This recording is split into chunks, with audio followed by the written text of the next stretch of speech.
Բարև ձեզ հարգելի դիտողներ, YouTube-յանի Մալիքի եթերում զրուցելու եմ Հանուն Հանրապետության կուսակցության փոխնախագահ քաղաքական հարցերով փորձագետ Ռուբեն Մեհրաբյանի հետ։ Ցանկության դեպքում կարող եք բաժանորդագրվել YouTube-յանի Մալիքին։ Բարև ձեզ, պարոն Մեհրաբյան։ Բարև ձեզ, պարոն Կիրակոսյան, ուրախ եմ նորից ձեզ տեսնել, շնորհակալ եմ, որ հրավիրեցիք, ողջունում եմ ձեր հարգարժան լսարանին։ Պարոն Մեհրաբյան, Նիկոլ Փաշինյանը Ռուսաստանում Վլադիմիր Պուտինին առաջարկել է մասնակցություն ունենալ Հայաստանի տարածքում գտնվող երկաթուղիների վերականգնման հարցում, մասնավորապես Հայաստանի վարչապետը նկատի ունի Իջևանի, Երասխի եւ Ախուրիկի հատվածները, սա ըստ էության ուղիները ապաշրջափակելու գործընթացի շրջանակներում է եւ այսքան որ ասում էին Ռուսաստանը մասնակցություն չի ունենալու, ահա այսպես Թրամփի էս մեծ ոչ նկատի ունեմ Մեղրի այդ ուղությունը, բայց ընդհանուր էս գլոբալ ապաշրջափակման մեջ ռուսական քող է արդեն հայտնվում։ Խոսվում է դրա մասին, բայց ես լուրջ կասկածներ ունեմ կապված հետևյալի հետ։ Նախ ինչ է առաջարկում Փաշինյանը։ Փաշինյանն առաջարկում է Գյումրիից մինչև Թուրքիայի սահման, այսինքն Ախուրիկ կայարան, այդ հատվածը վերականգնել, Երասխից մինչև Ադրբեջանի սահման, այն դեպի Սադարակ տանող, հետո Նախիջևան։ Այդ հատվածը, այսինքն այն հատվածները, որոնք կցում են մեր երկաթուղին համապատասխանաբար Թուրքիայի եւ Ադրբեջանի երկաթուղին։ Եվ երրորդ հատվածը, որ ամենաբարդն է, որովհետև այն սողանքը բավականին մեծ հատված, ուղղակի թողել է իր տակը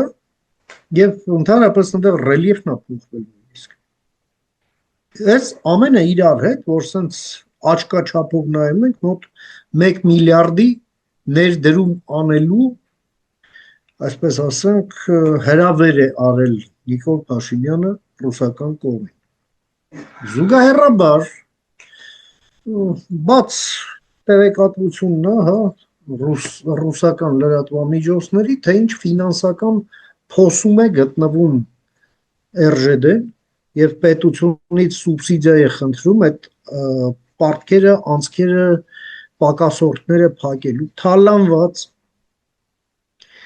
մի կազմակերպություն, ինքն էլ պետական լինելով ըստ էության, ու պետությունն էլ կամ միջոց չունի, կամ ցանկություն չունի դրան օժանդակելու, եւ ահա այդպիսի կազմակերպությանը Փաշինյանը կոչ է անում ներդրումներ անել 1 միլիարդի չափով երկաթուղին վերականգնելու, այն էլ որքան հնարավոր է արագ։ Սրանից նախ ինչ պետք է հետևի։ Մենք Պուտինից պատասխան չլսեցինք, որ այո, կանենք իհարկե, չէ։ Այդ կազմակերպությունը Հայաստանում կոնցեսիոներ է եւ ունի ըստ էության դուստր ձեռնարկություն, որի անունն է Հարավկովկասյան երկաթուղիներ, ճիշտ է։ Ես սպասում եմ, որ առնվազն առավելագույնը 1-2 ամսվա ընթացքում գոնե վերբալ ասվի ընկերությունը ինչ մտադրություններ ունի եւ ինչ պարտավորություններ, ինչ հանձնառություններ է ստանձնում։ Ես այդտեղ կապված մեծ կասկածներ ունեմ, որ որևէ բան տեղի կունենա եւ ի վիճակի կլինի այդ ընկերությունը որևէ բան անել, բանանող լիներ, մինչև հիմա կաներ, ոչինչ չի արել եւ չել անելու։ Այսինքն հույսն այն է, որ Ռուսաստանը կրիզիսի մեջ է եւ չկարող այդ գումարը ներդնել, բա որ գտնի եւ ներդնի։ Գտնի ու ներդնի, հետո էլ կերևա։ Ի վերջո հավերժ չի ստեղ։ Լավ, այդ երկաթուղին պետքա վերականգնվի, թե չէ։ Պետքա վերականգնվի։ Պետքա վերականգնվի որքան հնարավոր է շուտ։ Պետքա վերականգնվի։ Հիմա հարց առաջանում ո՞նց։ Այսօր կոնցեսիոները ՌԺԴ-ն է։ Կա տարբերակ ՌԺԴ-ին հենց հիմա դեռ էս առաջարկությունը չարած միանգամից ճանապարհենք իրենց տներով եւ հետո ընկնենք նոր կոնցեսիոներման գանք։ Հետո այդ կոնցեսիոներին նոր ասենք ինչ-ինչոց է, մինչև ծանոթանա եւ այլն եւ այլն։ Չգիտեմ որ տարբերակն է այստեղ ավելի աշխատող, հա։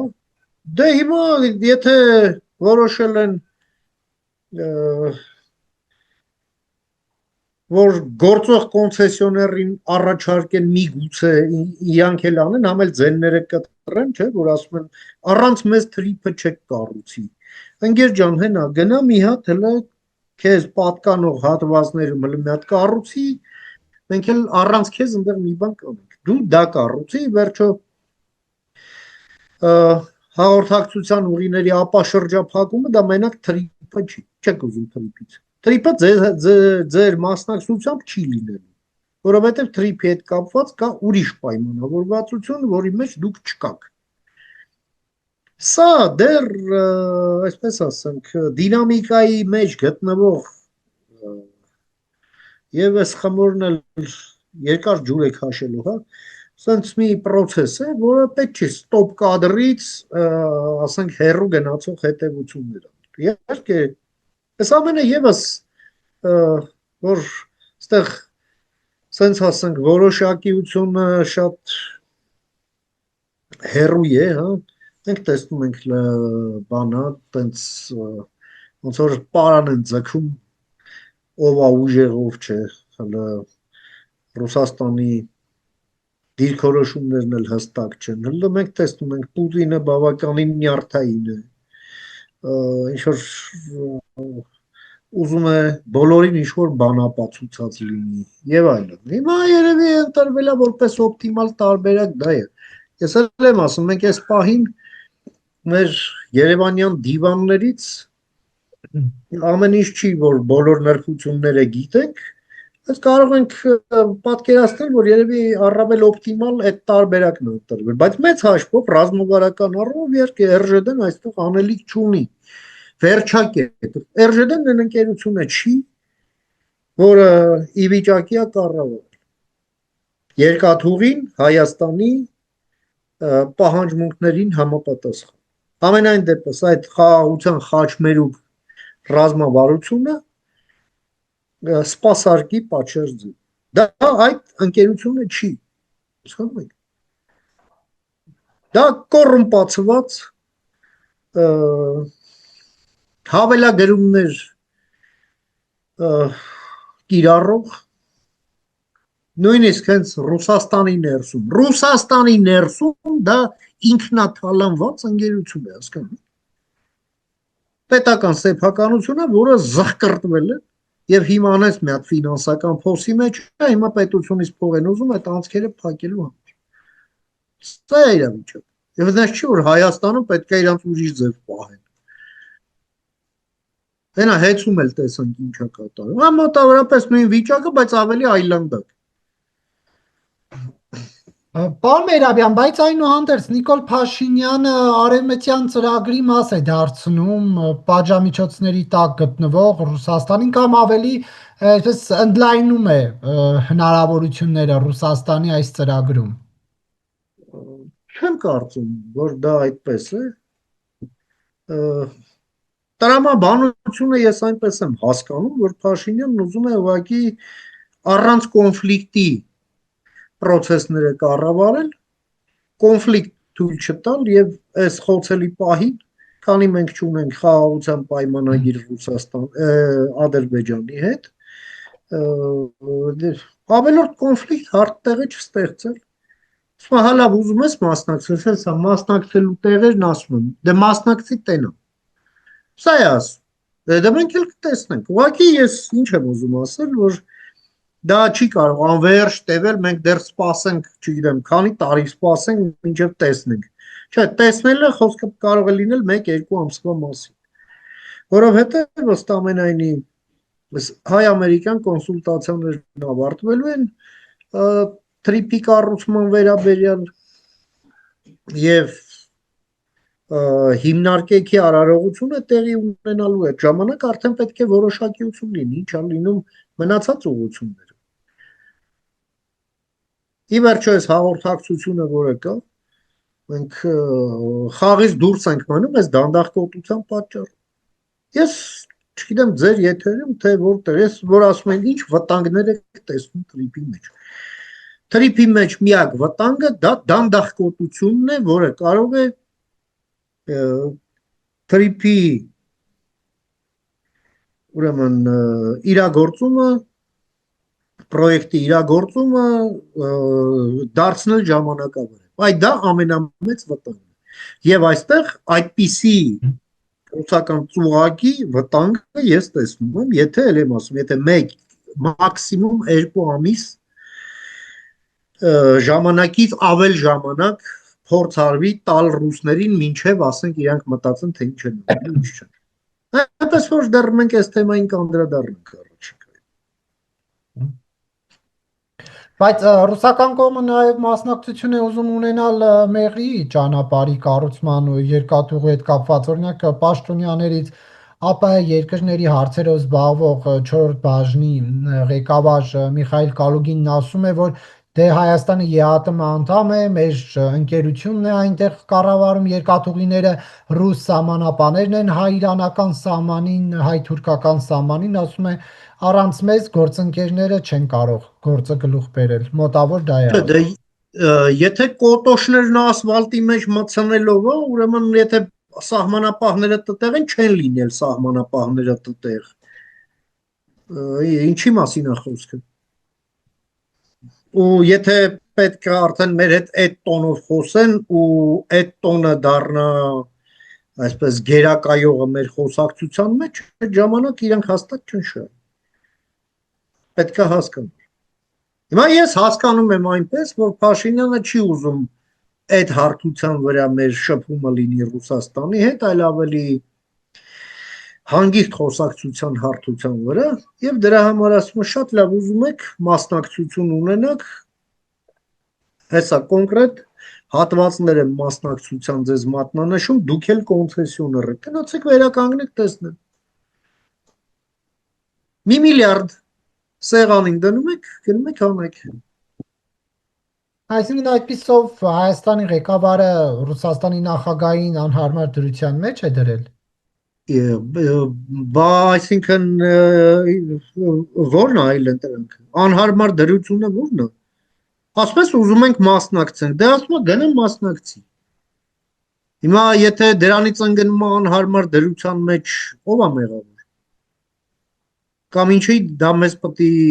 մտահոգի իր դրությունը հարմար է թե անհարմար։ Էլ ինչ անենք։ Որդեգրենք, բերենք, պահենք։ Պարոն Մերաբյան, ըստ ձեզ Նիկոլ Փաշինյանը FSB-ի ենթադրյալ գործակալների հարցը Վլադիմիր Պուտինի հետ երկկողմանի հանդիպմանը բարձրացրել է, թե ոչ։ Ես գիտեք ինչ, ես մոմո ձեռից չեմ կանգնել այդ խոսակցությանը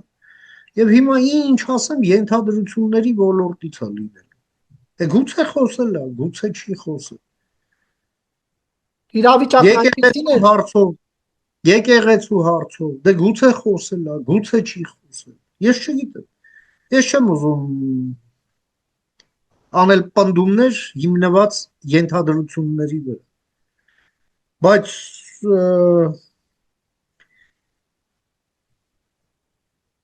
համոզված եմ, որ Ռուսաստանին այս թեման միանշանակորեն շատ ցավոտ թեմա է, հետաքրքրում է եւ հետաքրքրելու է։ Սա շատ կարևոր է ֆիքսել։ Ընդ որում կրկնեմ, թե այս KGB-ի ագենտների թեման,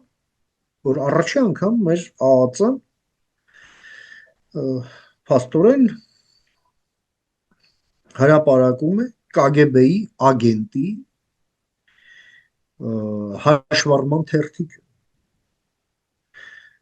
Եվ սա հարց է առաջացնում, ըստ էության տեղի ունեցել մեկ մարդու լյուստրացիա։ Եվ ստեղից հարցեր են առաջանում, էլի։ Միթե վերջին ագենտն էր պարոն Եզրասը։ Օրինաչափ հարց եմ չէ՞ տալիս։ Գուցեև հռետորական։ Դե պարզա որ ոչ։ Հիմա երկրորդ հարցը։ Բա մնացածի անկետաները չեք հրապարակելու։ Երրորդ հարցը, իսկ բոլորի անկետաները ձեր մոտ է։ Չորրորդ հարցը, Իսկ ինչ իրավական հետևանքների է բերում, ասենք թե այդ հրապարակումը ըստ որի պարոն Եզրասը KGB-ի ագենտ է եւ դրանից ինչ է բխում։ Այսօրվա մեր գործող օրենսդրությամբ ոչինչ չի բխում։ Հիմա եւս մի հարց. իսկ պետք է բխի, թե չպետք է բխի։ Այո, ես պնդում եմ պետք է բխի։ Ի վերջո, այս բաների մասին, որ մենք խոսում ենք, ոնց որ սենց հարթ անցում կատարեցինք նաև այս թեմային, այստեղ հեծանիվ հորինել պետք չի, պարոն Կիրակոսյան։ Այստեղ կա հարուստ միջազգային, ընդ որում հաջողված փորձ, բավականին հաջողված փորձ, լյուստրացիայի հետ կապված, երբ տարբեր երկրներ տոտալիտար ռեժիմից անցում էին կատարում ժողովրդավարություն։ Եվ այդ ընթացքում, այո, իրականացնում են լյուստրացիա։ Այստեղ շատ կարևոր է ֆիքսելը, որ լյուստրացիան, դա պատիժ չէ։ Լյուստրացիան նախ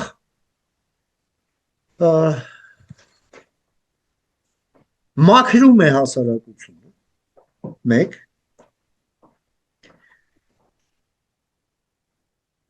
երկրորդը տոտալիտար ռեժիմների հատուկ ծառայություններին բնորոշ մի քայլից է ապահովագրում, իսկ տոտալիտար ռեժիմների հատուկ ծառայություններին բնորոշ է, հա, հենց հասարակությունն ատոմիզացնելու համար, այսպես կառավարելի ասեկոսներով հասնել նրան, որ բոլորը բոլորին կասկածեն, ասենք KGB-ի ագենտ լինելու մեջ։ Թե կամ գեստապոյի ագենտ եւ այլն, կամ ասենք Ռումինիայում Սեկուրիտատեի ագենտ եւ այլն։ Դա ապահովագրում է հասարակություններին եւ ապահովագրում է ագենտներին շարունակական շանտաժի սպառնալիքից։ Հասկանում եք։ Այո, պարոն Եզրասը հավաքագրվել է KGB-ի կողմից։ Հավաքագրվել է, հետո ինչ։ Իսկ հետո այն, որ KGB-ի հավաքագրվածների բազան ժառանգություն է անցել ներկայիս ռուսական FSB-ի, իսկ Ռուսաստանը վերածվել է եւս մի տոտալիտար պետության, եւ ամբողջ այդ բազան հիմա ծառայում է Ռուսաստանի շահերին, ընդ որում ծառայում է շանտաժով։ Հիմա պարոն Եզրասը ճիշտ կանի այն ամենահեռավոր հայկական եկեղեցին Ռուսաստանում ոնց որ Յակուտսկում, հա, բոբիկ գնա Յակուտսկ ու այնտեղ մի հատ մով առի, որ իրեն լյուստրացիայի են ենթարկել։ Դուք այսինքն այդ թուղթը որևէ առումով կասկածի տակ չեք դնում։ Ինչը կասկածի տակ դնում։ Ինչը կասկածի տակ դնում, պարոն Կիրակոսյան։ Ձեզ մոտ հարցեր չի առաջանում, նախ այդ ինչպես եղավ, որ ԱԱՑ-ն գործակալի մասին տեղեկություն է հրապարակում։ Այդ ԱԱՑ-ն ներողություն։ Դուք վիրավորում եք մեր ԱԱՑ-ին, որովհետև ԱԱՑ-ն իր գործակալների որևէ մեկի չի բացահայտում եւ չպետք է բացահայտի։ Իսկ ԱԱՑ-ն KGB-ի գործակալներին այո, շատ լավ է արել, որ բացահայտել է եւ պետք է շարունակի բացահայտել, բայց ԱԱՑ-ին պետք է օժտել համապատասխան օրենքով։ Այս դրա մասին է խոսքը։ Որպեսզի դա արվի ինստիտուցիոնալ առումով, այլ ոչ թե լրատվամիջոցների հարցմանն ի պատասխան։ Հիմա պատկերացրեք, լիքը մարդ կա, ասենք Պողոս Պետրոսյանը, հիմա դուք էլ եք լրատվամիջոց, հիմա դրեք մի հատ էլ հարցում դուք ուղարկեք, թե արդյոք պարոն Պողոս Պետրոսյանը հանդիսանում է KGB-ի ագենտ։ Ու այլ ԱԱՑ-ն էլ բան ու գործ չի ունենա, դնի սկսի ամեն տենց հարցմանը, պատասխան տա այո կամ ոչ, այո կամ ոչ։ Հա։ Այդպես պետքա պետական քաղաքականություն տա։ Երկրորդը, այդ լյուստրացիան ինքնանպատակ չի կարող լինել։ Մեր պետությունն այո խնդիր պետք է դնի դեսովետիզացիայի։ Բայց Այո, այդուհանդերձ երբ խոսում ենք Հայաստանը սովետական միտքս ավարտեմ, երբ մենք խոսում ենք իրական Հայաստանի մասին, իրական Հայաստանը դա դեսովետիզացված անկախ Հայաստանն է։ Իսկ լյուստրացիան դեսովետիզացիայի process-ի կարևոր բաղկացուցիչն է եւ ոչ միակը։ Հասկանում եք։ Այսա է հարցը։ Մենք տենց քաղաքականություն չունենք։ Այսօր Հայաստանը այդ իմաստով ուղղակի բոբիկ է։ Դուք հարցում եք։ դուք այն քննադատությունները կամ հարցադրումները լսել եք, որ ասում են, բայց ինչպես է հնարավոր եղել սովետական միության տարիներին հայերեն բլանք լրացնել։ Հա, լսել եմ նման հարցադրում, բայց նաև լսել եմ այն հակափաստարկը, որ 60-ականների սկզբից, այո, հանրապետական կագեբեներին թույլատրվում էր նաև տվյալ հանրապետության լեզվով գրագրություն վարել։ Այդ էլ եմ լսել։ Ես չեմ կարծում, որ դա իմաստ ունի։ Գիտեք ինչ կա, երբ պարոն Եզերասը, որ KGB-ի ագենտ է, դրա մասին հայտարարվեց, ինչ ասեք, որ տեղի ունեցավ, բացի մի բանից, բացի զարմանքից։ Զարմացող չէ։ Անց որ հիմա ես չգիտեմ, մնացածը ոնց որ ասում են արդեն հետաքրքիր չի։ Ինչու չզարմացան։ Դե որովհետև հաշվի առնելով որ երկրում է գործում ինքը, ինչ պաշտոն է զբաղեցնում, այդ երկրում հենց պետական կրոն հանդիսացող անձի բանը եկեղեցու ղեկավարները ինչ վիճակում են, չէ՞։ Այս ամենը հաշվի առնելով նաև անցած հետագիծը այն ամենավառ կետերով, հա, այսպես աչքի առաջ ունենալով զարմանալի բան չկար։ Զարմանալի կլիներ, եթե ԱԱԾ-ն գրեր, որ մենք նայեցինք KGB-ի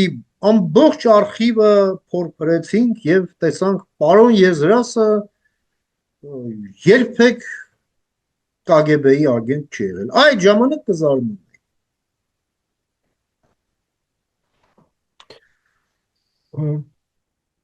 Մի դրվագել կա, պարոն Մերավյան, տեսեք, նորնակ նշվում է, որ ինքը ՊԱԿ-ի գործակալ է եղել եւ այլն, ոչ թե ԱԱԾ-ի գործակալ, բայց այստեղ ես ԱԱԾ-ի կայքն եմ նայում, ասում է 1991 թվականի դեկտեմբերի 4-ին ընդունված Հայաստանի Հանրապետության կառավարության կազմի եւ կառուցվածքի մասին Հայաստանի օրենքով ՊԱԿ-ը վերանվանվեց ազգային անվտանգության պետական վարչության, այսինքն ոչ թե կառույցը լուծարվել է եւ նորն է ստեղծվել, այլ ուղղակի վերնագիրն է, այսպես ասած, փոխվել։ Հիմա եթե ենթադրյալ գործակալն է եղել ՊԱԿ-ի, ուրեմն նաեւ ԱԱԾ-ի տեղափոխվել է ԱԱԾ որպես գործակալ։ Հիմա չի լինում, որ ԱԱԾ-ն իր գործակալին բացահայտեց։ Համաձայն չեմ, որովհետև ԱԱԾ-ում 18 թվականից հետո էլ փոփոխություն է տեղի ունեցել եւ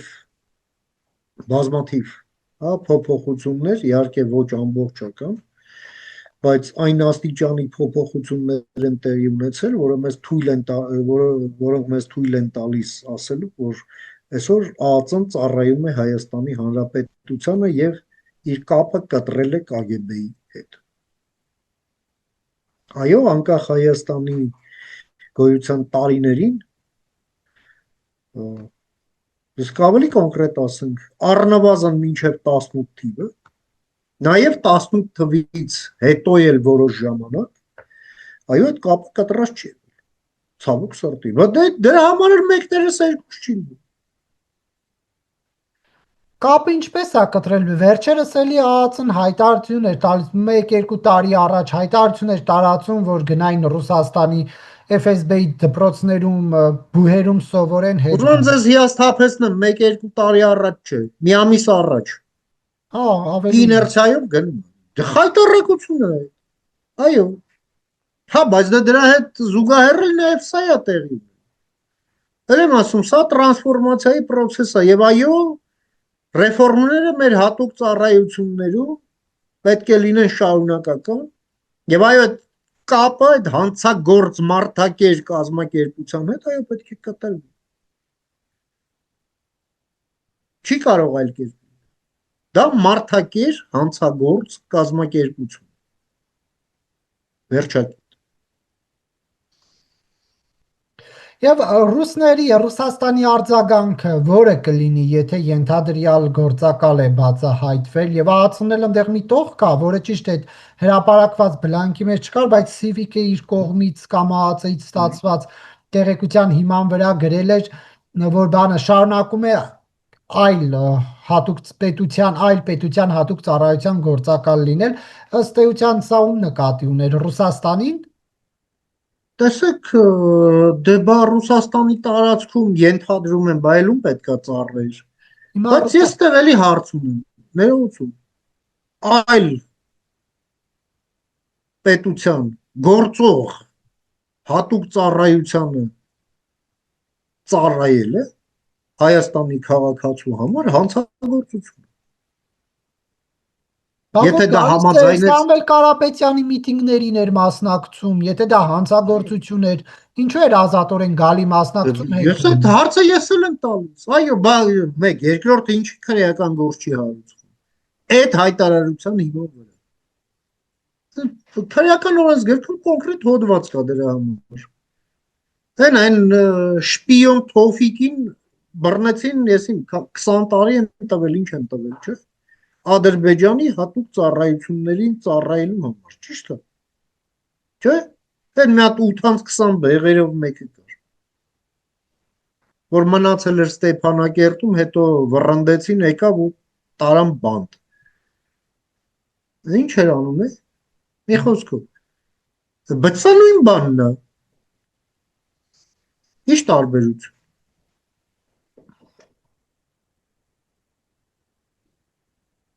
Ռուսաստանի արձագանքը այս թեմային ինչպիսին կլինի։ Մեզ ընդհանրապես չպետք է հուզի Ռուսաստանի արձագանքը այս թեմայով կամ մնացած թեմայով, ինչը վերաբերվում է մեր ազգային անվտանգությանը։ Նրանք ազատ են ցանկացած վերաբերմունք ունենալու։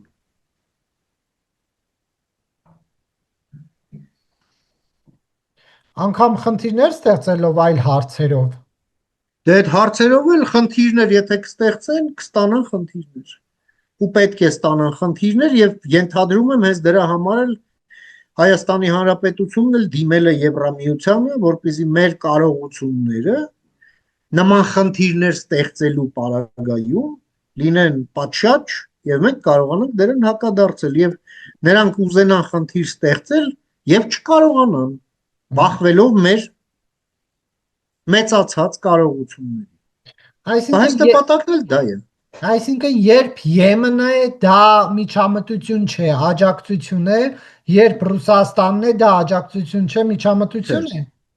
Չէ, որովհետև միջամտությունը, աջակցությունը, աջակցություն։ Մենք Եվրամիությանն ասում ենք եկեք միջամտեք։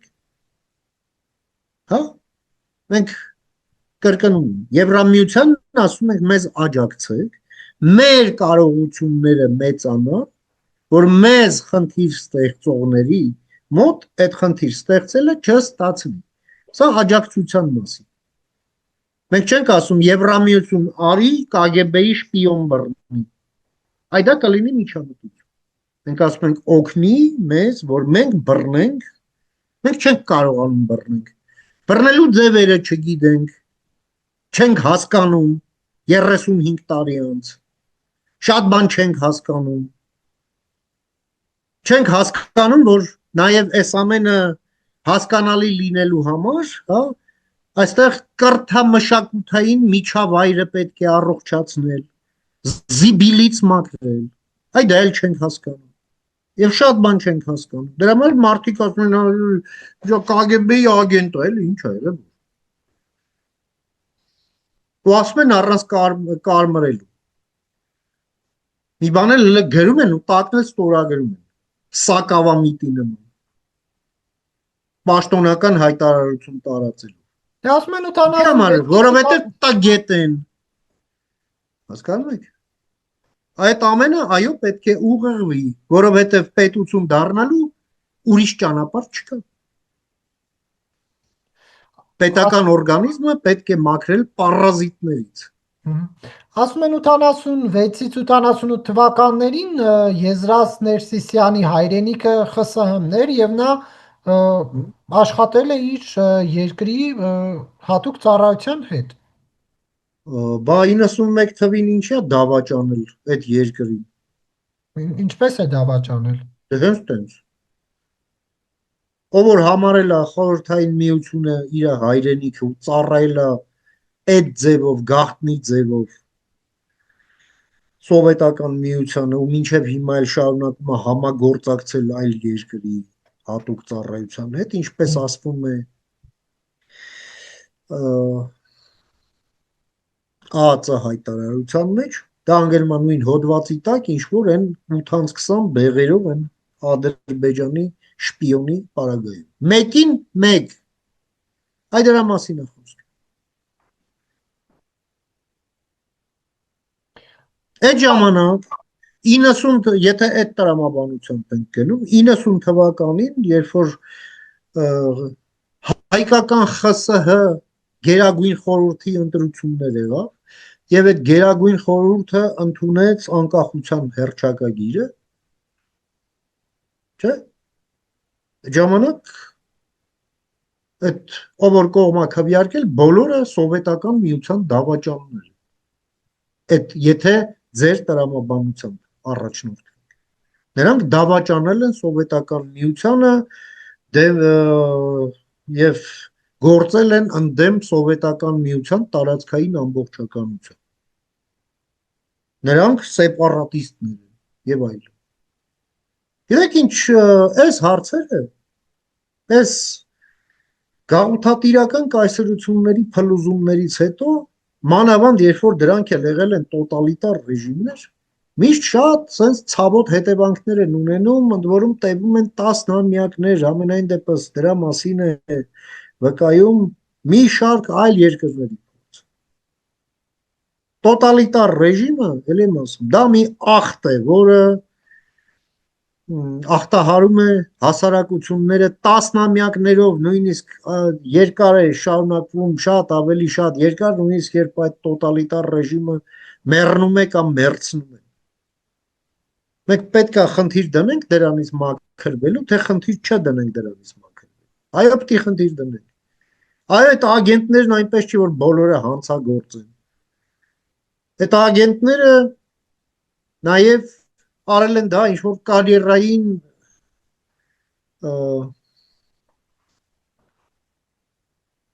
նկատառումներից ելնելու ու պարտադիր չի որ նրանք նաև հանցագործություն են գործել բայց նրանց պետք է ձեռք ազատել այդ հնարավոր շարունակական շանտաժից լյուստրացիայի ենթարկելու բայց նաև նրանց այո պետք է պետությունը օրենքով սահմանափակի նրանց իրավունքները մասնավորապես նրանք պետք է դուրս դրվեն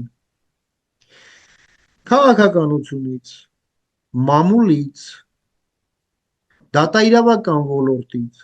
ընդཐུպ մինչև փաստաբան նրանք չպետք է աշխատեն կրթական համակարգից մանկապարտեզից մինչև համալսարան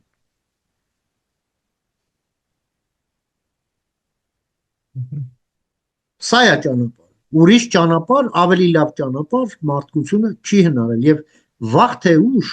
քանի որ համանման խնդիրների առաջ է կանգնած եւ կանգնել Հայաստանը եւ այդ խնդիրների լուծում է փնտրում ճանապարհը միայն սա է լյուստրացիա եւ սահմանափակող միջոցառումներ այդ մարդկանց եւ նայել առաջ սա է ուրիշ բան չկա Շնորհակալություն, պարոն Մերաբյան, հարցազրույցը։ Համեցեք